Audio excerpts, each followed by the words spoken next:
Happy New Year, everyone. My goal for 2023 is to not only run more miles, but to also post more content and on a regular basis. 2022 was a great year for me. It was also a very busy year. We moved from Portland, Oregon down to Anaheim, California. We recently got a cat, so that's always an increase in responsibility. I took a certification exam that required several months of studying. And biggest of all, we planned a wedding.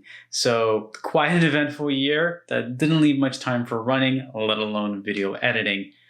But now with my schedule mostly clear, I've gone ahead and signed up for my first marathon, the Paris Marathon, on April 2nd, 2023.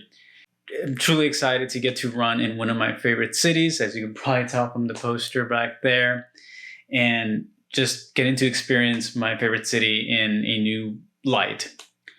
And so with my mileage increasing, that is going to come with a new goal of posting on a weekly basis. And I will cover from my progress in my training to gear reviews as well as shoe reviews. Starting off, I'll be covering the Hoka Aura 3 recovery slide, the latest iteration of their slide.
.63 miles, so past 15 and a half, which was my previous longest run. So pretty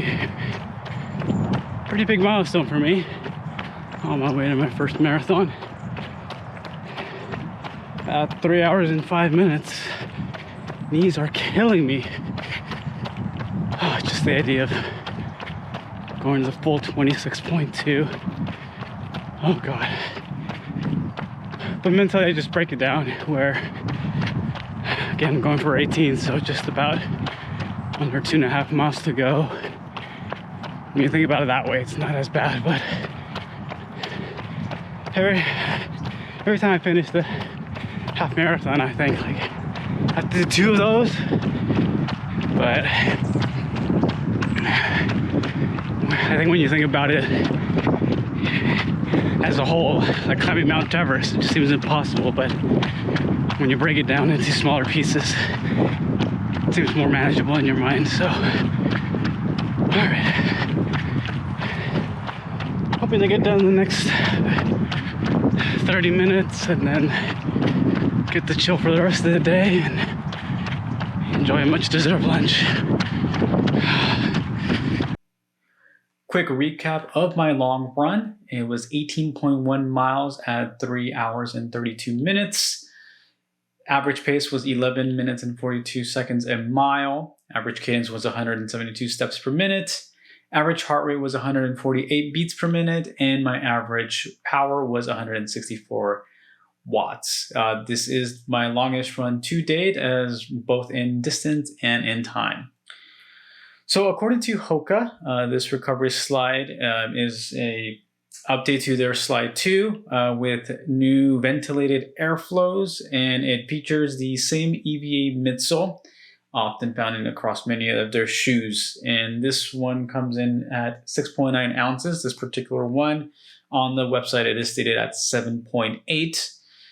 In comparison to the Hoka Slide 2, that one was 6.6 ounces stated weight. So it is a little bit heavier, the 3 compared to the 2. That may account for a variety of things such as more padding. So I had the chance to try the version 2 and briefly owned it as well. I'll get to why briefly in a moment. But upon first trying it on, I anticipated that it was going to be just kind of a more comfy sandal, and that's it. But it ended up exceeding the comfort, and just it felt great to walk around. Now, does it help with recovery? After an 18-mile run, I put them on, and it just was a very welcome sensation. I have a hardwood floor, so just putting these on and having them on my feet just made the rest of the day easier. It has an Eba Midsole, and I would say it has an underfoot feeling very similar to the Clifton series. And just kind of going from my Clifton on my long run to this big, similar sensation, it was just very nice. And that's pretty much the word I'll keep using. Just a very nice sensation and comfortable. Now, it's hard to say if medically or physically it does help you recover, or if it's just a placebo effect. But for me, it doesn't matter. If you feel better, I think that's a large benefit. Similar things can be potentially said about kinesiology tape or compression calves and sleeves, where there is a lot of evidence to support that it does benefit. There are also some counter arguments, but for me, I personally wear calf sleeves, and I also have KT tape from time to time, and just feeling better and going into a run with that, I think is just anything that can help you get through those miles. Why not go for it? So personally, I very much enjoyed it, and I do recommend a recovery slide for after long runs. It just makes the remainder of the day a lot easier. Now, the key phrase is a recovery slide, not necessarily this recovery slide. There is one major negative, and that is sizing. I normally am a size 8.5, and Hoka only makes these in full sizes. So I initially found this, the Recovery Slide 2 at a Nordstrom rack for $29.95, which was a great deal. And sizing was limited. So I found a size 9 men or 10 women. And my wife even got one as well in a size 8 men or 9 women. Later, when we walked around in them, they just felt too loose. I ended up trying my wife's men's equivalent size 8, and that felt a lot better. I honestly would have kept that shoe, but it was not in black, and I am someone that does enjoy black colorways. So a few days later, we went to the Hoka store in hopes of finding available sizes, and unfortunately didn't have the Slide 2. They only had the latest Slide 3, and I didn't want to wait for the delivery time, so I just purchased this at full retail price, which is at $60. Trying them at the store, I immediately tried the size 8, and similar thing, that just felt larger and loose on my foot. Hoka is known for making wide platform shoes. I personally tend to have a more narrow foot, and so there was a lot of play that it felt like it was my bottom of my foot was just clapping with the platform. So I tried a size 7, and it felt better, pretty comfortably snug on my foot across the upper here. And I think I can get away with going down to a size 7 just because it's an open shoe. And a regular running shoe, you do have that enclosure there.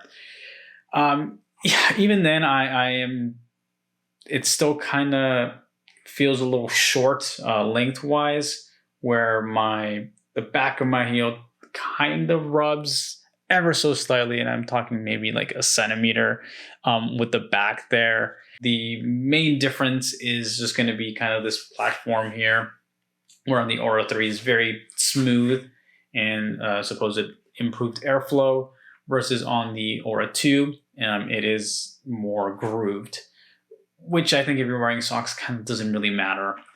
Definitely try these on before buying. As I mentioned, Hoka tends to have wider shoes, and the Slide is no exception. And this can create problems with people who have narrow feet, If you are a half size, definitely a size down. And if you're just going to order online, besides the weird sizing issue, again, I would recommend the 2 over the 3. You get a considerable amount of discount. Even on Hoka's website, you can find the Aura Slide 2 at $39.99. And so it's a $20 difference. And again, very minor updates. Even those Slide 2 is even lighter, which not that weight is a major influence on this, just because it is, again, a recovery slide, not necessarily running in them.